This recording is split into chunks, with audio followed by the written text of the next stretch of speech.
Halo, shalom adik-adik. Apa kabarnya? Bersama Yesus, dahsyat, luar biasa. Yes, yes, yes. Ya, adik-adik, selamat beribadah di sekolah minggu online. Bertemu lagi bersama Kak Dida. Ya, adik-adik, gimana kabarnya semuanya? Kak Dida percaya, walaupun adik-adik masih beribadah sekolah minggu di rumah, tapi adik-adik masih semangat, masih setia, dan masih antusias setiap minggunya mengikuti ibadah di rumah. Nah, adik-adik, siapa yang setiap minggunya selalu melakukan tugas-tugas dari Kak Dida maupun dari kakak-kakak yang lain? Aku. Wah, adik-adik semua keren-keren ya. Good semuanya, karena setiap minggunya adik-adik selalu mengerjakan tugas-tugas dari kakak-kakak semua. Kak Dida salut dan Kak Dida bangga kepada adik-adik semua. Keren. Nah, adik-adik, sekarang Kak Dida mau cerita firman Tuhan, yaitu tentang pertobatan Zakheus. Ya, adik-adik, siapa yang sudah tahu Zakheus itu siapa? Iya, benar. Zakheus adalah seorang pemungut cukai. Nah, ceritanya seperti ini. Tuhan Yesus bertemu Zakheus. Dari Alkitab Perjanjian Baru, Kitab Lukas pasal 19 ayat 1-10. Di kota Yerikho, ada seorang yang kaya bernama Zakheus yang mempunyai badan pendek. Zakheus bekerja sebagai kepala pemungut cukai atau kepala penagih pajak. Tetapi, Zakheus seringkali meminta uang bayaran lebih banyak dari biasanya. Karena itu, orang-orang lain tidak menyukai Zakheus. Suatu hari, Tuhan Yesus masuk ke kota Yerikho dan berjalan terus melintasi kota itu. Zakheus ingin melihat Tuhan Yesus, tapi tidak bisa karena badannya pendek. Zakheus memanjat pohon ara untuk melihat Tuhan Yesus yang akan lewat di situ. Tuhan Yesus melihat ke atas dan berkata bahwa ia akan menumpang di rumah Zakheus. Lalu Zakheus segera turun dari pohon dan menerima Tuhan Yesus dengan sukacita. Orang banyak yang melihat itu bingung kenapa Tuhan Yesus mau bersama Zakheus, orang berdosa. Zakheus berkata bahwa ia akan memberikan setengah hartanya kepada orang miskin.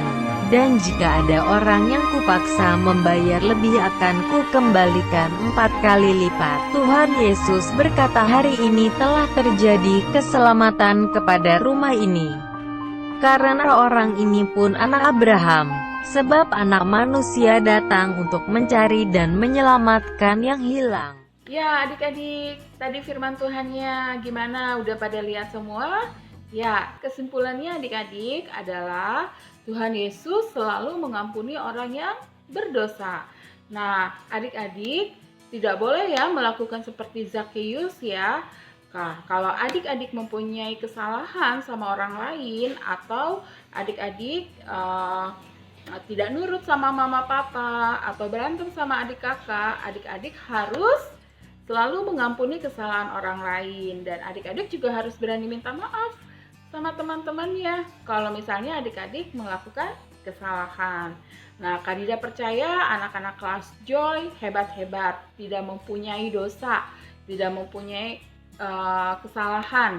Jadi, kalau adik-adik mau dicintai sama Tuhan Yesus, ya adik-adik harus baik sama semuanya, ya. Oke?